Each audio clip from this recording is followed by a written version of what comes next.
Welcome back, everybody. This is Discussion America with me, your host, Anthony Fiorinelli. This week is going to be a little different. We're not going to talk too much about politics, maybe a little bit at the end. Earlier this week, somebody asked me, why do you do this show? You only get a handful of viewers. Why do you waste your time doing the research, looking into certain events? Why do you get aggravated with dealing with the politics and the people that really are really messed up and do bad things, and you get so wound up doing this? Why do you do this here? Why do you get so upset? Why do you even bother doing this? Well, I'll tell you. You know, many years ago, I was a happy-go-lucky guy. I had a lot of fun. I joked around with my friends. We had a really good time, and I really never even gave politics a second thought. I never gave news events a second thought. I hardly ever watched the news, to be perfectly honest with you. I went out, I worked like everybody else. I put my 8 hours in, jumped on my Harley, went out with my friends, we rode our bikes, we had a great time. Got together with our families, we barbecued in the park, played with the kids. Great times. Not a care in the world. Worked, took care of the families, and played. And then something happened. Out of the blue, my whole life changed. I had a career change. After 20 some odd years of driving trucks, all of a sudden, I became a spot news photographer, totally by accident. I won't get into the nuts and bolts of how that happened, but I became a spot news photographer, and I fell in love with it. And I said, wow, this is great. I get to be part of something a lot bigger than I am. I get to tell the truth with my images. I get to cover stories. I get to cover politicians. I get to cover celebrities now and again. Not too much. I really wasn't crazy about that. But on a personal level, I covered them. I didn't stalk them. I didn't wait for them to come out and snap their pictures. But later on, I had to do that because of certain people that ended up taking over the post, which I worked for many years. But on a lot of times, I was assigned to, cover them in their dressing rooms, or somebody was making they were coming out again, and they were trying their careers all over again and making a step forward, and I would go have to take their pictures, and I would actually sit down. Like one of my best, shots was taking pictures of Jerry Springer. Man, that guy's smart. He was having a high school reunion, and I had to cover that. And after I got done shooting him, I sat at the bar with the man, and I had a good conversation with him. And I asked him a question. I said, why? Why do you do your show? Why all the craziness? I mean, you're a politician. You're a scholar. Why? He looked at me and he goes to me, because that's what the people want. He goes, I'm just giving them what they want. And then after that just made all the sense in the world to me why he's doing it. So, as the years went on, I'm doing this now. Well, I was doing news for about 25 years plus. And let me tell you, I've seen more than my share of things. I was in 3 shootouts. I mean, I went 10 miles out to sea on a 24-foot boat in the middle of the night to get pictures of the crash of Flight 800. I covered 9/11. I was standing on the rubble doing video of the horrendous attack of 9/11. And I've covered other plane crashes. I've covered a multitude of homicides and fires with injuries and fatalities, horrendous car wrecks with decapitations. I mean, I've seen some horrific things. I've seen where fathers and mothers actually kill their newborns, and I had to cover stories like that. So I've covered a lot of horrific, heart-wrenching things. So that kind of like wore at me over the years. And then, as I started working these stories over the years, I noticed a change in how news was covered. I noticed it wasn't only, let's bring them the facts, let's get the pictures, and let people decide what they want and how they want to portray what we're giving them. What I noticed is that a lot of the news stories became opinionated, and it became pretty much what corporate wanted to push, you know, and it wasn't so much what the reality of the story was in any given situation. Whatever the flavor of the week was. Like, to give you an example, if Queens Boulevard here in New York, its nickname was the Boulevard of Death. Anytime somebody got hit by a car on that boulevard, everybody ran like a rabbit to get over there to get pictures of the accident scene. Or if you can make the body or the injured person, you got to get the picture.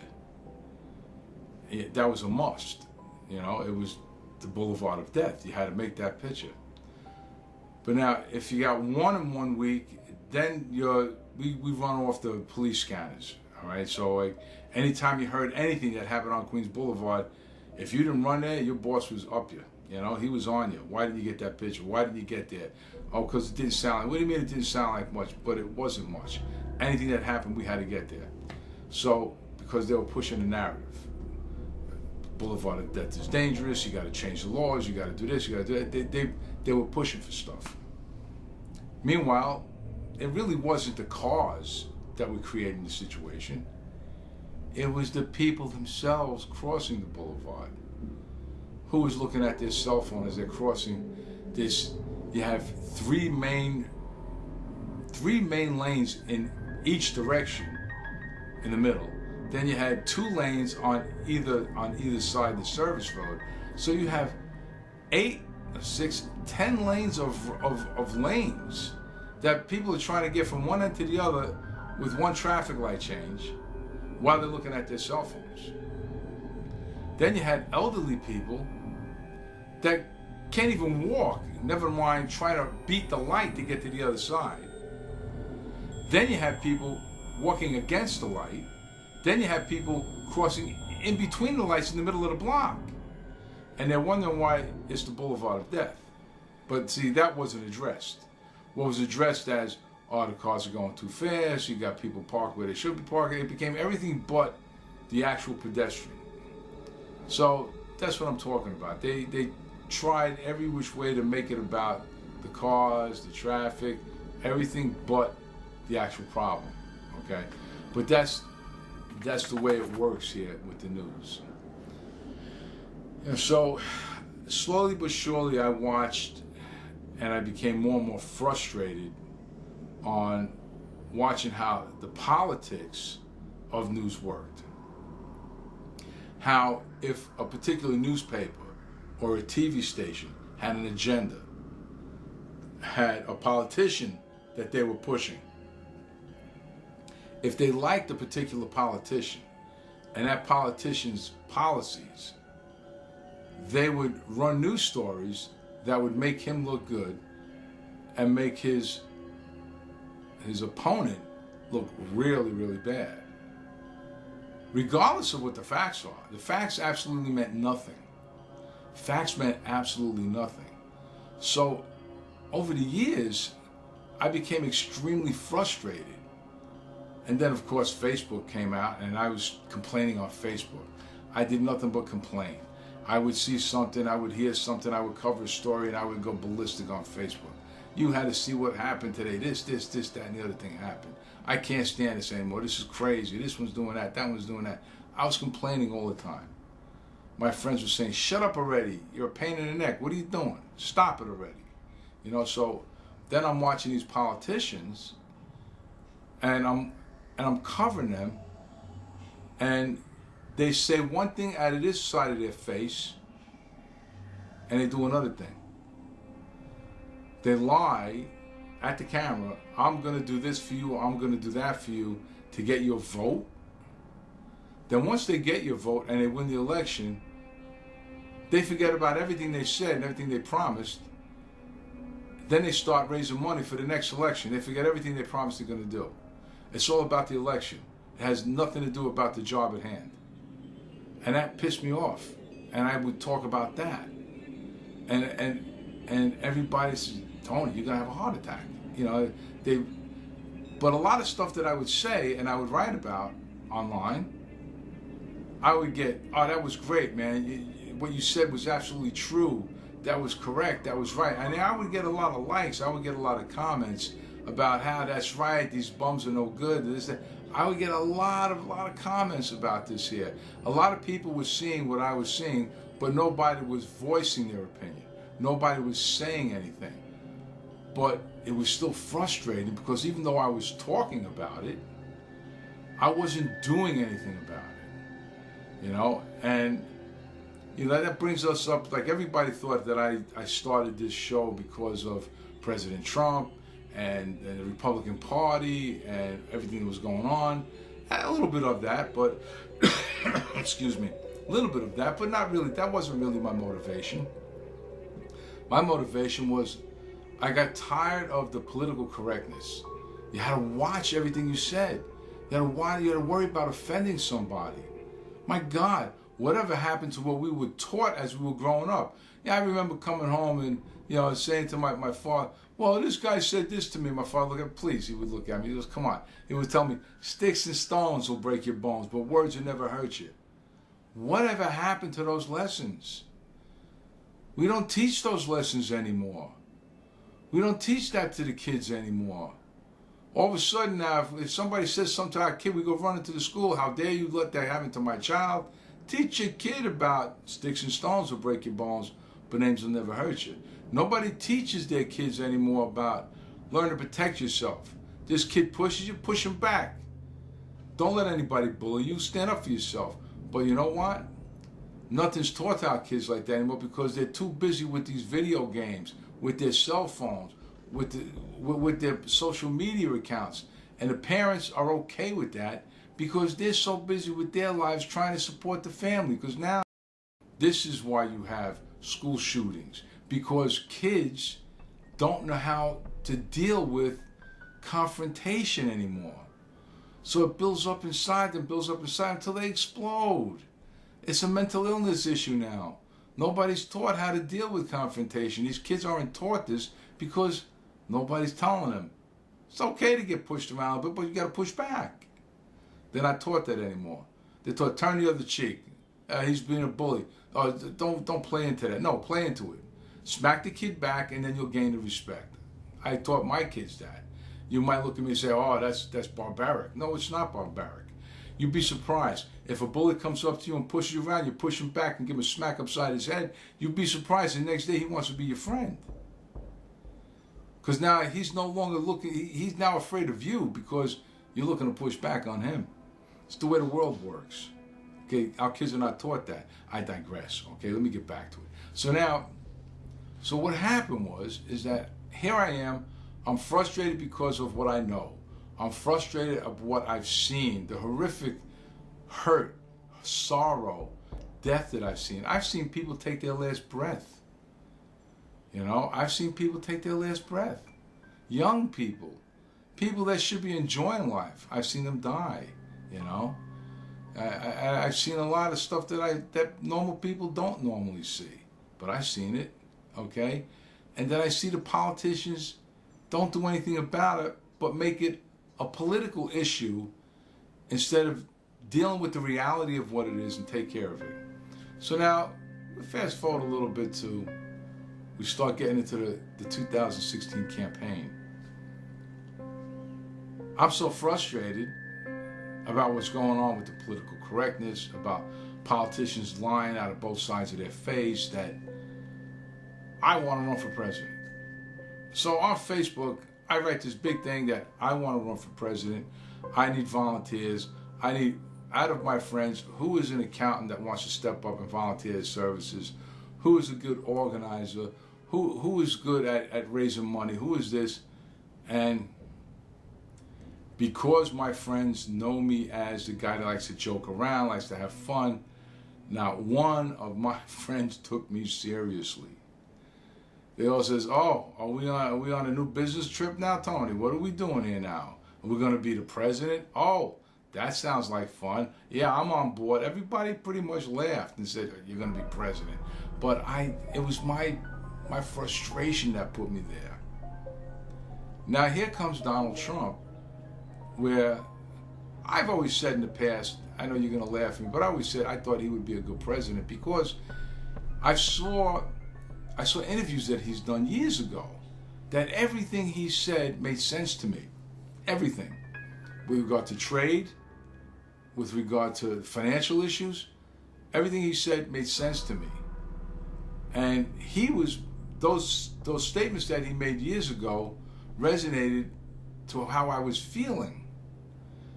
And when he threw his hat in, I said, "Wow, damn, he's running? I'm going to throw everything I have behind him." And then when everybody started laughing, when all the media started laughing and joking, saying, "Oh yeah, no way in hell he's going to be president," and my friends just say, "Oh God, he's running for president? He's not going to have a snowball's chance in hell." I told everybody that I knew, he's going to be your next president.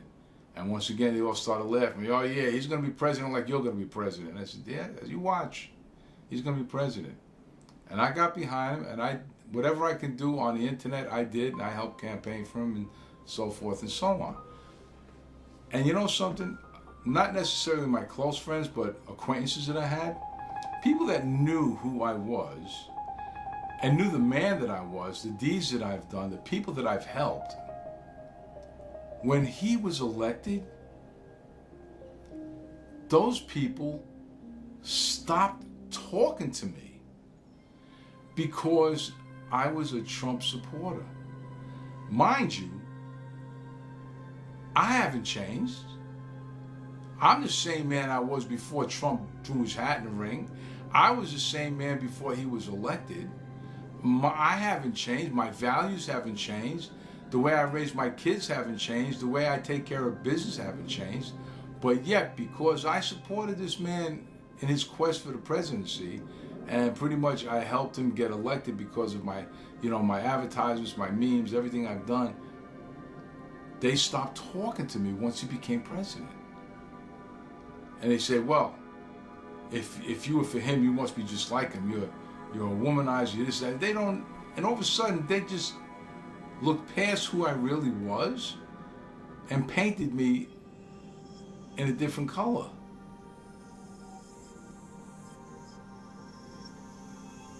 I didn't change. Same person. So now here we are today. I started this show just as much for me as I have for you. I'm just a messenger.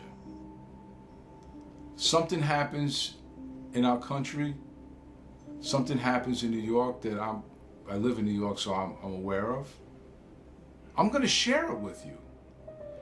Do I get nuts sometimes? Do I get passionate sometimes? Yes, I do.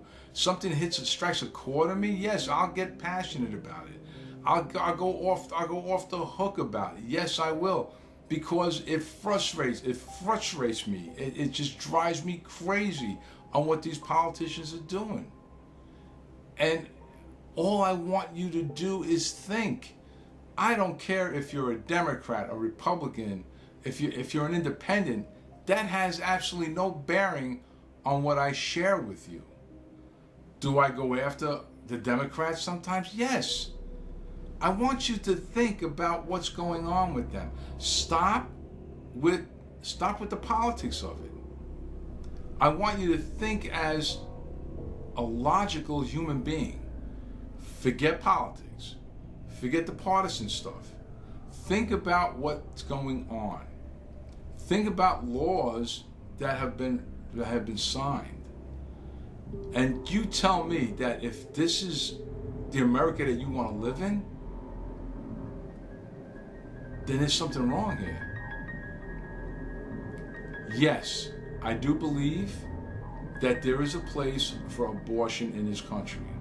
I do believe that, yes, abortion has its purpose for rape, incest, and the protection of the woman's life. Yes. Do I believe it should be used as a contraceptive? No, not in this day and time. Not with technology the way it is, and not with the knowledge that we have, with what's out there just over the counter. Why should a fetus or a baby, depending on the time that you want to do it, in late-term abortion, why should that life be snuffed out because somebody was stupid? Because somebody just couldn't take the 10 minutes to go to the drugstore and get a box of condoms. Or if they did make the mistake, why couldn't they go to the drugstore and get the morning after pill? Why? Why wait? Why wait, take the chance? Why go that far where you actually have to take out a life? Why? And now with the laws, with the late term abortions, where now with the laws in New York, I don't know about the other states, but I heard some of the other states are horrific, where a doctor can abort a pregnancy as late as in the birth canal. And I don't want to hear about, well, you know, the baby might be stillborn. Let me tell you something. It's a money thing. The T cells are worth a lot of money. So, a woman says, I might commit suicide if this baby's born. I think I might die if this baby's born. I'm not mentally stable to handle this birth of this child. I want this baby aborted. The doctor can turn around and say, you know what? This woman's health is at risk because she might commit suicide. I'm going to abort this child. Medically feasible. This woman's health is now at risk. Her mental health is at risk. He can abort this child. And you know what? He's going to take those T cells and sell them off, make some money. Done. Done deal. Don't tell me that won't happen. Do not tell me that won't happen, because that will. I'm sure it already happened. There's a lot of unscrupulous doctors out there. They're not all God. A lot of doctors over the past decades have been to jail over the things that they've done with Medicaid fraud, doctors pretending to be doctors that weren't even doctors in this country. They might have been doctors in another country, came here and started practicing medicine. Please, the list goes on. I mean, I don't want to get into some of the stories that I've covered with regard to that. You know, people die on the hands of doctors that are incompetent. All right? So they're not saints. Things can happen. All right? That's one thing. Another thing, you know, they talk about this free education. It's not free. Somebody has to pay for it. Unless, of course, all the professors that work for that university will sign a paper saying they're going to work for free. And that whoever owns the property and the buildings will say, we will maintain the property and the plumbing, and we will fuel it for the heat, any air conditioning, any electric, and we will do it for free. We will not charge anything. Or somebody's going to come along and say, I will, out of my endowment, pay for everything, so you don't have to worry about where you're going to get the money to pay for the oil, the electric, the property taxes, the grounds, to keep the grounds clean and maintained. If somebody comes up and says that all that ought to be taken care of, education is not free. Materials to operate with, not free. Who's going to pay for it? The government doesn't have any money. The government doesn't produce money. The government can print money, but think about it. The government doesn't back its money anymore. The government backs its money by loans it takes from other countries through bonds. Okay? That's why our debt is so high. Because our bonds, and if everybody calls in their bonds, we're screwed. It's the way it is. So free is not free. It's going to cost every one of our taxpayers money, big money. And we get into the medical thing. Healthcare. It's not about giving healthcare to everybody. It's about regulating how much hospitals and doctors and the specialties can charge. I went for an echocardiogram and for a stress test. Do you know what they charge my insurance company for an echocardiogram and a stress test? $10,000. For me to walk on a treadmill and almost die of a heart attack because I was out of breath. I'm 340 pounds. And to put something on my chest to see my heart go boom, boom, boom, boom, boom, boom. 10 grand. Okay? I think that's a little excessive. 10 grand. For 10 minutes of boom, boom, boom, boom, boom, boom, and a couple of times me walking on a treadmill. A lot of money. That's why your insurance is high. Not to mention, I went for surgery. All of a sudden, in walks this doctor I never met. Don't know this guy. Comes to the foot of my bed, takes my chart, looks at my chart, puts it back, says, "How you feeling, Mr. Fiorinelli?" So I'm feeling fine. He goes, "Okay," walks out. I look at my medical bill, like when your insurance company sends you the payout, what they paid out. And here is a $500 payout to this doctor. I don't even know who the hell he is. He billed my insurance company $500 to look at my chart and ask me how I felt. 30 seconds, $500. You know why? Because him and my doctor were friends. He might say, "Listen, Dr. So-and-so, I gotta make a payment to my condo in Florida. I can use a referral." "Sure, no problem. Go see this patient over here in room 304. $500, boom. Maybe he did 3 or 4 of them that day. Then my doctor would go to him and, "Listen, I got to make a boat payment on my yacht." "Oh yeah, go see this guy." That's how they work it. They milk it. They milk everything. And that's why your insurance, my insurance is through the roof. That's why employers can no longer pay for our insurance, because the insurance companies are getting hammered. So guess what? They're getting hammered. They got to pass it on to somebody. A doctor's visit. I used to go to the doctor, regular GP. A doctor, if I had to pay out of pocket, cost me $25. Now I go to a doctor. Tell me it don't cost $150 minimum.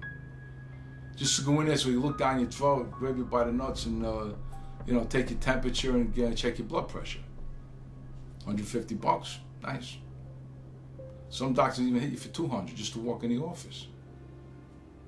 And that's a regular GP. Forget about going for a specialist. All of these things play into it. And I'm going to tell you something.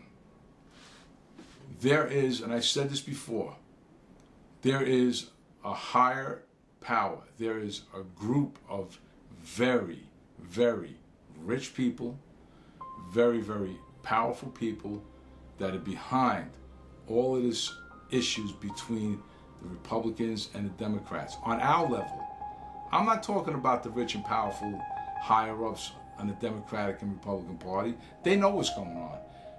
It's the people at our level, the working slobs. They're becoming victims of this conspiracy, and I'm calling it a conspiracy. There's a push that they want a one world order, one power. Download a couple of shows ago. I had this link up there for something that the UN puts out. It's something 21. Let's go 2 or 3 shows ago. I did it. Look at the links on my shows, and you'll see there's something 21 down from the UN. They lay it out for you. They want a one world order. One government, one power, one army. Done. One money, one everything. That's why there's this separation between the Democrats and the Republicans. The higher up Republicans are involved with this, and they're in cahoots with the Democrats. That's why not only the Democrats are against Trump, but his own party is against him, because He's throwing a monkey wrench into their plan.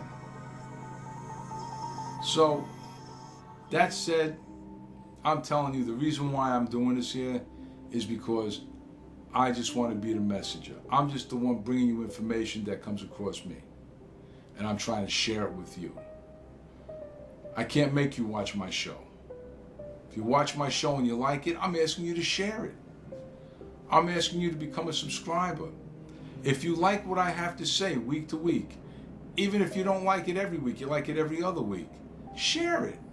If you think I'm an idiot and you don't like what I have to say, share that too and say, "This guy, see this guy, he's an idiot. Watch this guy's show. He don't know what he's talking about." Share it. Because the guy you share it with might think I know what I'm talking about. He might like what I'm saying. I need you guys to share it. If you think I have anything to say, if you like anything I do, I need you to share it.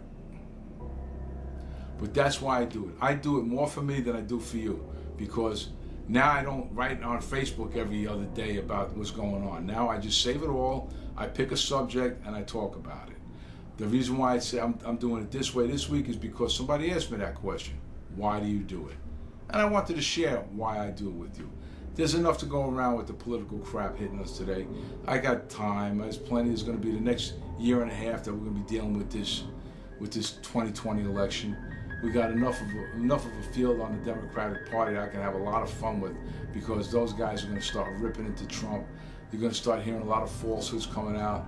I mean, think about it. All of a sudden, for about a year, we didn't hear nothing about Trump's taxes. Now that they blew it with regard to the Russian collusion, now you're starting to hear about, we want to see his taxes. Who cares? I don't care about his taxes. I don't give a damn what the man did before he became president of the United States. Doesn't affect me. Doesn't affect you. He was a different man. He's done different things. What he's done in the past doesn't affect the job he's doing today. Okay? Unemployment is down to record levels. He's hard on immigration. He wants to fix it. The reason why you hear all this gibberish about sanctuary cities is because the Democrats don't want to sit with him to fix everything. If they fix the damn laws, if they get it done right, and they can't, anybody can just walk up to the border and say, I'm having troubles with this, that, and the other thing. I want to come in, and they're well versed on what to say, and they're going to come in. And he already told them Mexico's willing to hold anybody that's coming from El Salvador and Ecuador in their country until they're cleared to come into this country as a refugee. But you know what? Why are the Democrats pushing them to come into this country? I'll tell you why. Because for the Democrats need 200,000 people to vote Democrat, additional what's doing it now, to get control of the country as Democrats and sustain it for eternity. That's why they're pushing hard for these immigrants to come in. Because if the Democrats push their agenda and get these illegal aliens to come into this country, guess what? These illegal aliens are gonna vote Democrat. Especially if these Democrats get what they want, we're having illegal aliens allowed to vote. How about that? That's another one. That's against our Constitution.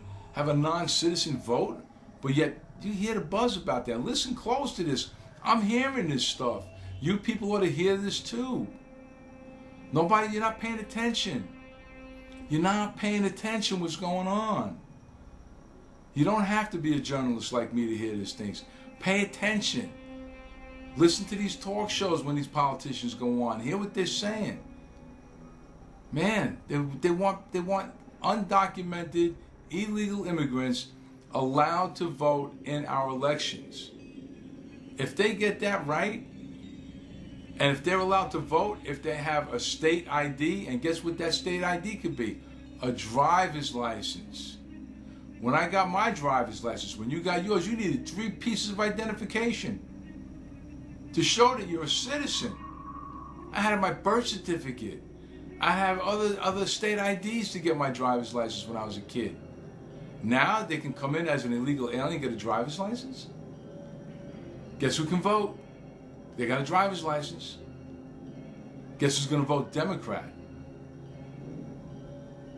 Come on, people, man. This is real. This is real stuff. You guys aren't paying attention. And I'm not talking about Democrats as citizens here. I'm not talking about Joe Worker swinging a hammer. The Democrats that I'm talking about that I get in their case are the politicians, not my fellow citizens. I'm trying to wake the fellow citizens up to think. I want you to think. Think about what's going on. Hear what they're saying. Hear their agenda. Protect yourself. This country is going to be very different if they win. Very different. It's time to think. Time to start thinking.